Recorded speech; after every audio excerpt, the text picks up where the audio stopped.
বাঙালির মুক্তি সংগ্রামে যারা অকাতরে প্রাণ দিয়েছেন বলিদান, আজ সেই বীর মুক্তিযোদ্ধাদের স্মৃতি সংরক্ষণে তৈরি জাদুঘরের একই হাল।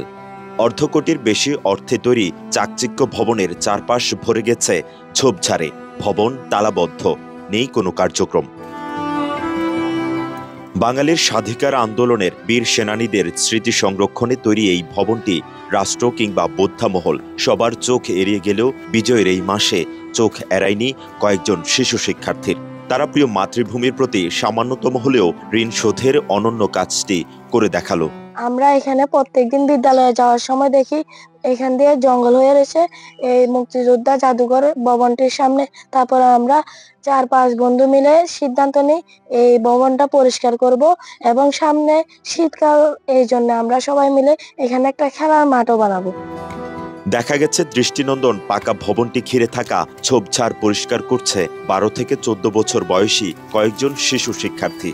তাদের মতে স্কুল মাদ্রাসা থেকে যাওয়ার পথে সুন্দর ভবনটির চারপাশে জঙ্গল দেখে তাদের খারাপ লাগতো। তারা এটি পরিষ্কার করে খেলার মাঠ বানাবে, যাতে এটি দেখতে সুন্দর দেখায়। সিদ্ধান্ত নিয়েছিলাম যে পাঞ্চের মুক্তিযোদ্ধা জাদুঘরের সামনে কাজটা রয়েছে, সবাই মিলে এটা সাফ করব। এই ভবনটির সামনে কাজটা হয়ে দেখতে খারাপ দেখা যায়, তো আমরা কয়েকজন বন্ধু মিলে ডিসিশন নিতে এটা সাফ করব। তো সাফ করার ফলে ভবনটাও সুন্দর দেখা যাবে।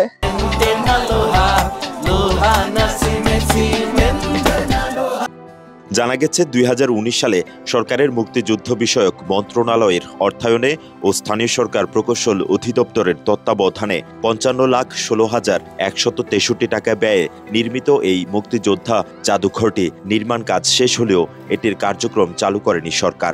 স্থানীয়রা বলছেন, মুক্তিযুদ্ধের স্মৃতি সংরক্ষণের জন্য শীঘ্রই এটির কার্যক্রম চালু করা দরকার। সরকারি কোনো রক্ষণাবেক্ষণ নাই, প্রতিষ্ঠানটি পড়ে রয়েছে অযত্নে, অবহেলায়। এখানে বিভিন্ন নেশাগ্রস্ত মানুষের আবাসন স্থল হিসেবে দাঁড়িয়েছে।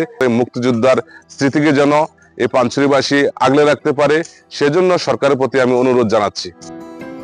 1971-এর মহান মুক্তিযুদ্ধে দেশের নানা জেলা উপজেলা থেকে কিছুটা ব্যতিক্রম ছিল চট্টগ্রাম পার্বত্য জেলার মুক্তি সংগ্রামের চিত্র। ওই সময় পাহাড়ের রাজ পরিবারগুলোর বাধার মুখে অনেকেই মুক্তিযুদ্ধে যেতে সাহস করেনি। তবে যারা গেছে জীবন বাজি রেখেই অস্ত্র হাতে দেশের তরে লড়াই করেছে। আজ তাদের স্মৃতি সংরক্ষণ সময়ের দাবি। পার্বত্য জেলা খাগড়াছড়ির পানছড়ি থেকে শাহজাহান কবির সাজুর পাঠানো তথ্য ও ছবিতে ডেস্ক রিপোর্ট, কালের কণ্ঠ, চট্টগ্রাম।